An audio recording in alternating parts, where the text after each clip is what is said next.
દરેક નીતિની સામે કાયદાની રીતે ઊભો રહેતો SSK ન્યૂઝ ચેનલ। સરથાણા પોલીસે પેટ્રોલિંગ દરમિયાન બાતમીના આધારે રાજકોટના વોન્ટેડ આરોપીને ઝડપી પાડ્યો છે। માધવપ્રિયદાસના સાગરીતને સરથાણા પોલીસે ઝડપી પાડ્યો છે। સુરતની સરથાણા પોલીસે રાજકોટના વોન્ટેડ આરોપી સુરતમાંથી ઝડપી પાડ્યો છે। માધવપ્રિયદાસના સાગરીત લાલજી ઢોલાની ધરપકડ સરથાણા પોલીસ દ્વારા કરવામાં આવી છે।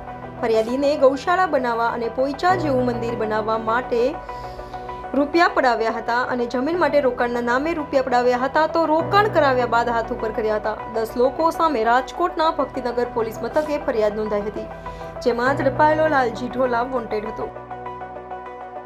Rajkot city Bhaktinagar police station ખાતે એક ફરિયાદ દાખલ થયેલી હતી કે જેમાં સ્વર્ણ સંપ્રદાયના સાધુઓ અને અત્યારે જે પકડાયેલા આરોપી ટોટલ 8 આરોપીઓ ભેગા થઈને એક જમીન કૌભાંડ કરેલું હતું।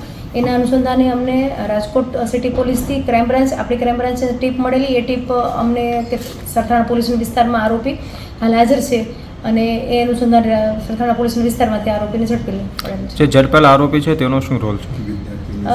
જે ઝડપેલા આરોપી છે એ પોતે શિક્ષક છે અને દલાલ તરીકે આ કૌભાંડની અંદર પોતે દલાલ તરીકેની એની ભૂમિકા છે। દરેક નીતિની સામે કાયદાની રીતે ઊભો રહેતો SSK ન્યૂઝ ચેનલ।